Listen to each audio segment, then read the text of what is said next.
Philly28, LaSalle's home to documenting life in Philadelphia. Hello, I'm Corey Meredith. And I'm Madison Elliott. We capture the people, their stories, and what they do for the city we love.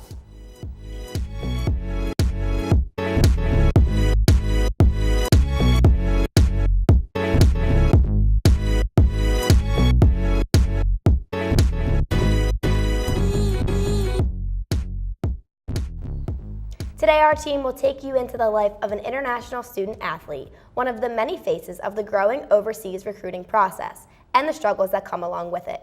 And another struggle closer to home, cafeteria food. Down on Spring Garden, our production crew spent 2 months following the progress on one of the most ambitious public art projects in the history of Philadelphia. Philadelphia is full of diversity. It's known for its food, its art, its history, and its sports. The Big Five is one of the most historic basketball traditions in the nation, where people from all around the world come to compete. Our correspondent Steve Graham takes you on the journey of LaSalle's very own international athlete. Number 55, Yakime Mutombo. Down the lane, here comes the Mutombo's in. Goes, he puts it up, on the rim off, tipped in by Akeem. What a chip by Akeem Olajuwon. Akeem Olajuwon and Dikembe Mutombo were two of the many NBA superstars that began their American basketball career on the collegiate level. Universities across the country have increased their recruitment efforts to give international talent this same opportunity, including LaSalle University.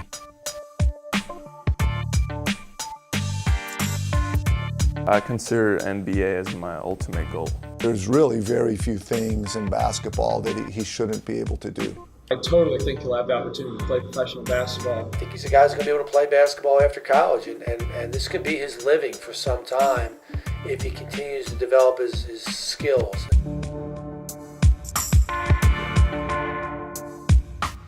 Meet LaSalle's 6'7" junior forward Yevgen Sokniuk, better known as Eugene around campus. He was introduced to basketball as a 4th grader in Kiev, Ukraine. What attracted you to basketball? When was the first time you picked up a basketball? Well, actually, it was my first coach. She came to the school where I was, and she asked me, you're a tall guy, I see, and maybe you'll be interested to play basketball. And I was a young kid, I just wanted to do something because I had so much energy. If we're talking about the hardest part that I have to do is probably directing my team, my other teammates and guards how to play defense, because I'm the low guy most of the time. Without the ball, Eugene struggles most to communicate with his teammates. But when the ball is in his hands, the game does the talking. Offensively, his post play is exquisite. He does things that are very difficult to teach. His feel for the game and ability to use footwork and pump fakes and is at the highest level. He has a tricky reverse layup that he probably thinks everyone can do because he's unbelievably humble. He's humble to a fault. He doesn't think he's good, but he really is good. And on the court, his talent speaks for itself. But where do these impressive moves come from? It's a combination of everything. I take some from the coaches. I watch big players doing that, so I try to copy their moves sometimes. Or it's just I'm trying to take a comfortable shot, and sometimes it's a hook shot, sometimes up and under, or sometimes it's just a pass. He's a terrific passer. He's an extremely willing and unselfish passer. And in basketball, very often you have guys that are very willing and eager, but don't have the ability to find the open guy and give it to him at the right times and the right places. He has all of those things. So you get the ball down low. What's your go-to move? All right, so usually I get the ball in the block. I have to see where's my teammates, and if somebody's name is cutting, I'm probably gonna pass to him. But if not, then I just make a 2 dribble in the middle, and then I decide either it's a pass or I finish up and under, or I finish with a hook shot. One of the things that you'll commonly hear is that the skill level is higher. Kobe Bryant actually made a point about this, how he says that the European players are so much more talented now than kids playing AAU, because overseas the big emphasis is skill play. With the first pick in the 2016 NBA Draft, the Philadelphia 76ers select Ben Simmons from Melbourne, Australia, and Louisiana State University. As college coaches pursued better skill and international players faced economical problems, the two parties met in the recruitment process around 25 years ago. Talented basketball players were looking to come over to the States more for personal reasons than basketball reasons. As international players started drawing attention, coaches could recruit from a much larger talent pool if the players met the program's requirements. So we have a very simple criteria. Are they good enough to beat the people on our schedule? And realistically, do we have a good chance to get them? In Yevgen's case, the answer was 2 yeses. The door was now open for many players like Eugene. So he looked at basketball in many ways as a channel for him to get a quality education. You know, coming from the Ukraine, which is obviously a really chaotic place right now, he has a lot more opportunities here in the United States from an education perspective. So where did LaSalle come into the question? LaSalle recruited me when I first came to US to play the basketball tournament, which took place in Rhode Island 2.5 or even 3 years ago. That was the first time when LaSalle recruits saw me and they contacted my coach. A scholarship in the United States, accepted 2 years ago, offered Eugene a chance to star in the classroom and on the court, an opportunity home in the Ukraine did not offer. A player like Yevgen could make a lot of money professionally in Europe as an 18, 19, 20-year-old. So if you want to play basketball, there's really no reason to come to America except for the educational piece. I wanted to come to US to just experience the life in college and see how education system works, how's the basketball. Professors cares about students. They make classes very interactive, which I think was one of the main things that was missing in education back in my country. Now, was it an immediate decision to come to LaSalle for you, or was there other school offers as well? LaSalle and another school, they were like really into me. They wanted me to come here, so I only considered those 2 schools. And what was the driving force that got you to come to LaSalle? I really trusted my coach in Czech Republic, who played in NCAA, who played college basketball, and he knew some of the other coaches and players, and I talked to him about coach at LaSalle. While Eugene's aspirations are well on their way to being fulfilled in America, he left a lot behind over 4,700 miles away. There are a lot of little things that he does that not a lot of people get to see. You know, they always see the basketball side of Eugene and they don't get to see like the inner emotional parts. You know? He gets to Skype his parents. He doesn't get to see his parents a lot. So family is very important to him. And when he gets to see his parents, he's always so happy and like so passionate and just loves laughing and talking to them about it. And you can tell that's when his true personality comes out. That's when he feels most at home. Yes, I miss home sometimes, especially like on the holidays. That's the time when all the kids are going home or they're like visiting other friends, and I'm just like, oh, I wish like my parents were here, or I had like some of my close friends from home so I could go and visit them. Just took some incredible steps into learning to get here, but everything was against you. You know, coming from another country to the United States to succeed in collegiate basketball, to pursue a professional career, what motivates you to keep going? Probably, I just want my mom and my dad be proud of me. So that motivates me to some degree. And another thing that motivates me is just, I'm just trying to enjoy life, and basketball is the way for me to enjoy whatever I'm doing. Just keep motivating me to play harder, and to just enjoy everything I do. Everyone knows that cafeteria food, well, isn't the best, and it's definitely not your mom or dad's home-cooked meal. No, it really isn't, and sometimes even the best food really isn't even that great. I know, and I understand that they have to buy in bulk, but like, have a little quality, you know? I know, and I think other students would agree with us as well. So our correspondent, Alex Crosby, took to LaSalle's campus right after the lunch rush to see what people had to say. So, are you about to head into treetops? Yes, I am. Oh, absolutely. Yes, sir. Yeah, actually, get some water and avoid that food, some hot garbage. Think it's going to be any good? I hope so tonight. Nah, I do not. It's really bad. It has its moments, so I'm hoping so. Nah, it's been going downhill since last year. It's terrible. Is it ever good? Sometimes. I mean, it's good some days. It depends on the day you go, for real. Usually you can get a good meal about twice a week. Maybe like once a week, but other than that, food's just terrible. Sometimes I'll have a couple good things, but a lot of it's like pretty inedible. Like I think I had a fish taco with like yogurt as the topping yesterday. Yogurt. It's got better food, treetops or B&G? Treetops by far. B&G is trash. Like no, I'm so serious. I take treetops over B&G any day, and the stuff here is like some. B&G is definitely better, but treetops got better omelets. Oh, treetops by far. My man's Miss Patty in there. Oh my God, love her to death. She's the best. Is B&G any better? Yes. On a scale of 1 to 10, how much? 7.34. I'd say food from treetops is better, but the tea from the Union is better. They just have more options. Like they have a bunch of food that no one eats nowadays, so everyone just goes to the same old thing. B&G always has a weird smell, okay? Always. I've never walked in there and been like, this smells appetizing. Always. From the moment you walk in to the moment you put your plate on the conveyor belt, it always smells a little bit like vomit and regrets. It's never been good. Whether it's the Philadelphia Museum of Arts, the Barnes Foundation, or endless galleries, a vibrant culture of expression thrives within the city.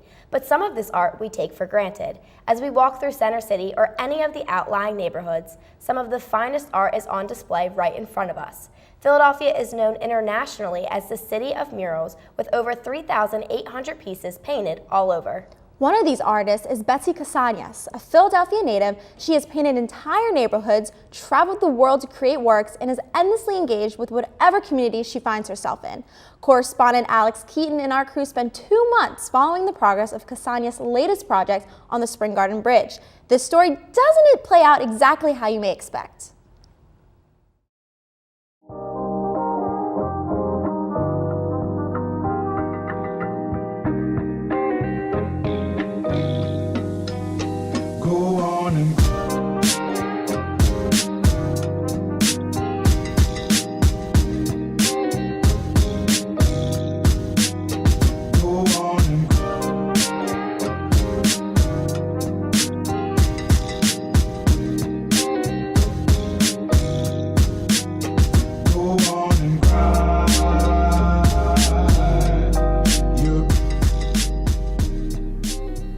Hey guys, I'm Alex Keaton and I'm here in North Square Park right off of Diamond Street in North Philadelphia.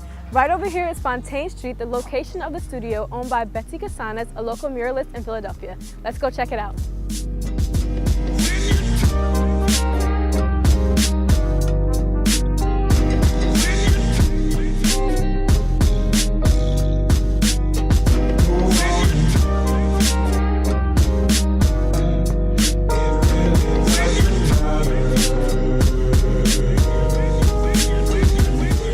At this studio, the door is always open. Day and night, you can find artists painting, hanging out, and learning from each other. It's a community within a community. Paint buckets line the floor. The smell of burning incense fills the air. Latin music and top 40 hits are on repeat while people are constantly coming in and out. But at the center of it all is Betsy. Betsy Casana is a native of North Philadelphia. Her parents emigrated from Puerto Rico right before she was born. She has done public art for 22 years and has been all over the world painting murals while engaging communities.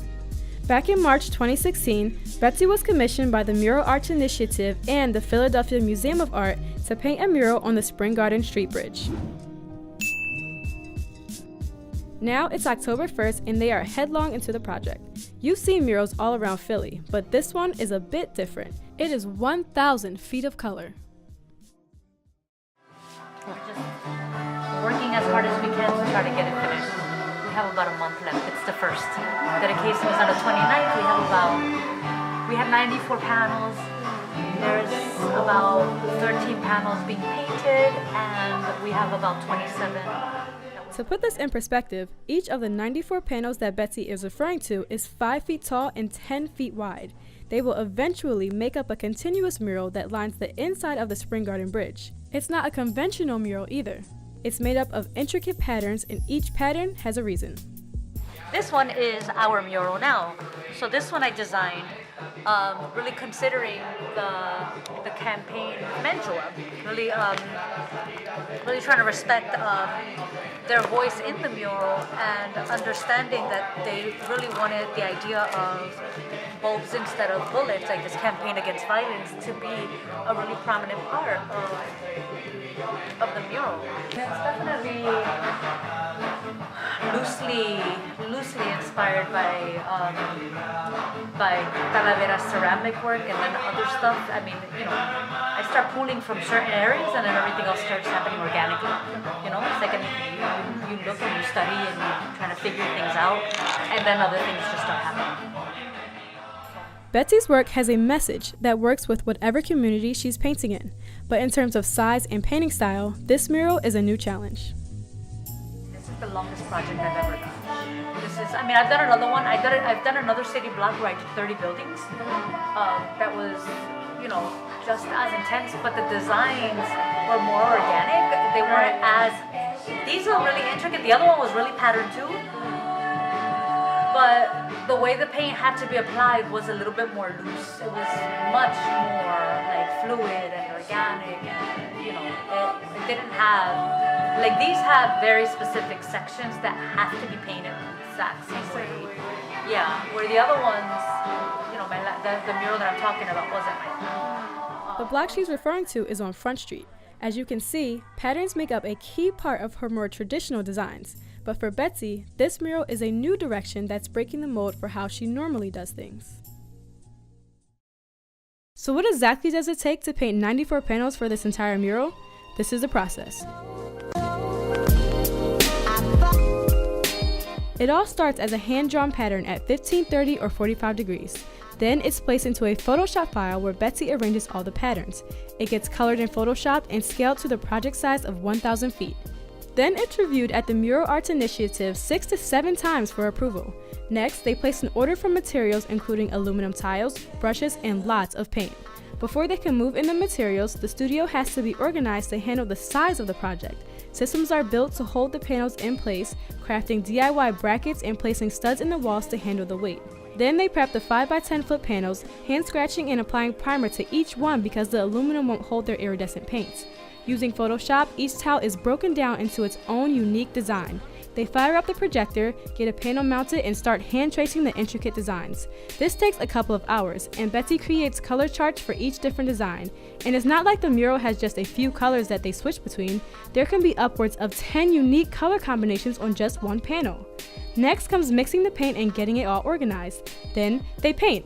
Everything from delicate line work to curvy shapes and meticulous background patterns, the painters spend hours in front of the panels starting at 9 in the morning and sometimes not leaving the studio until 10 at night.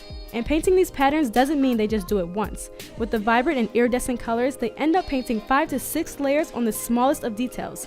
Imagine how much time goes into painting one panel. Repeat that process 94 times. At the end of the day, Join us today it's a massive American Cancer It's Society a and whole Vision city Save block Lives. long. Our dedication is on October 29th. There's a million things that you could kind of stress out about, but at the end of the day, we're paid to paint.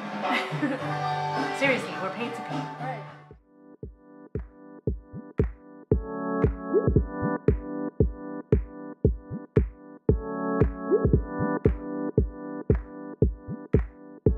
So we're on our way down to Betsy's studio right now, where they're about to take the first set of panels down to the Spring Garden Bridge. Now this only means that they have just 2 more weeks left to finish painting the mural. So we're gonna go down, see them take the panels out, and see how the rest of the process goes.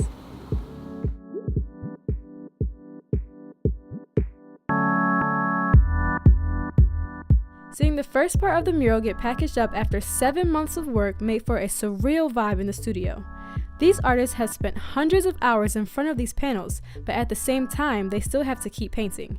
And some of these panels were still drying from the night before.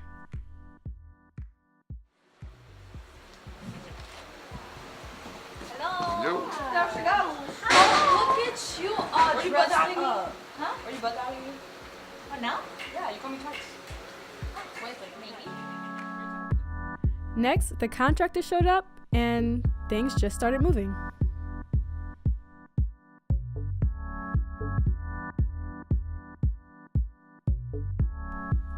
Getting the first batch of panels shipped out is pretty complicated. There are 6 sections of the mural that make up the 94 panels. For today, they had to get the sections D and DA, 28 panels organized and ready for the contractors to put in order. If even one tile is out of place, it could end up throwing off the entire installation. Panel B, which is the shortest section, and then the CB is the very last section. We have to have a group talk. Okay. We're having a group talk right now? Yeah. See. First, thank you guys for being here and agreeing to participate in this project. It's so exciting that the panels are finally going up. I got a phone call this morning and a visit yesterday from my project manager and a call from Jane Golden and Joan Riley from Mural Arts. They're really concerned because we have so many people. It's a big project, so we obviously need so many people. Because they've already gone over budget for this particular project, it looks like it's costing us about $15,000 a week to keep us on. And they have absolutely no money and have completely, they don't have enough resources. For me, obviously, I want to just knock this thing out. I want to get it done. I want to get it over with. So with the people that we have here now, we only have one more week together. So my crew is gonna dwindle back to where it was initially, which is what was with like 4 to 5 people. So I just want to take the opportunity to thank you guys for even agreeing to be part of this. I know this has been absolutely hectic. It's definitely really exciting. But that looks like this is going to be the end this week until the next massive project. I will keep you posted on what's happening with the Mural Arts program and funding. So thank you. I think that at 7 o'clock tomorrow, so the first few panels will be up. So we'll be taking pictures. I'm so excited. This is my biggest project ever. All right, very good.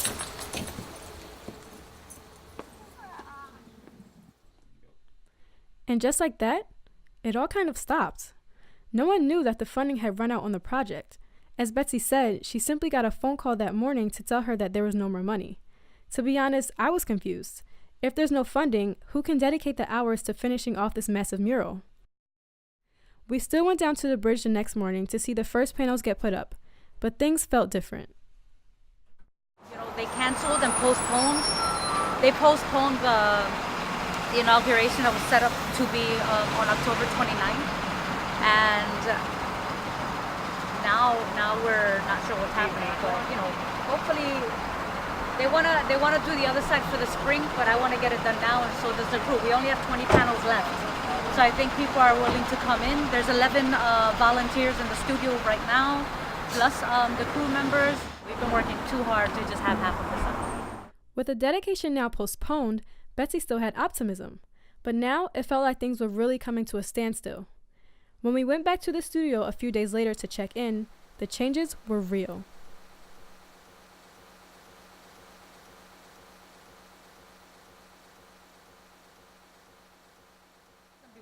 If they actually get the funds that they needed, we would have to wait until September.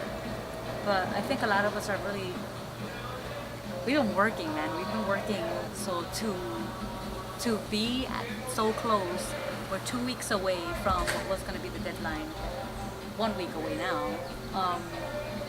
and then it just stopped. It's really crazy.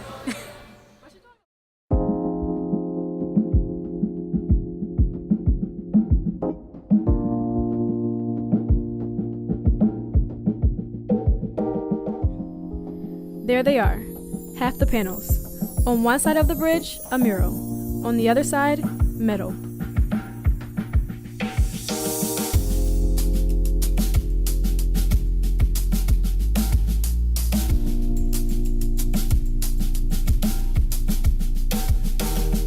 So what does it mean to make public art?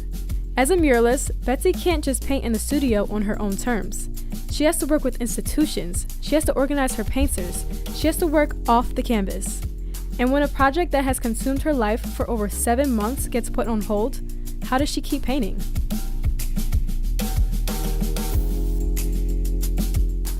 That's been the toughest part is, making sure that I'm taking care of myself. We've been consumed by this project and I could have done it simpler. I was told to do it simpler multiple times, but I'm not trying to do it simpler. If I'm finally being taken out of this particular area and I'm being put in a section where I can become a spotlight, I'm not going to simplify it. I'm going to make it more complicated because you have to be strategic, right? So I'm struggling this year, and maybe I won't be struggling next year. And that's the life of an artist, right? Sometimes things are good, sometimes things are not good, and you learn how to kind of live in that kind of world. For now, we don't know when the Spring Garden Bridge will be completed, but we do know that Betsy won't stop painting. She has plans to take back control of her art and break free from the institutions. Moving forward, she's just going to take it all one day at a time, getting back on the canvas.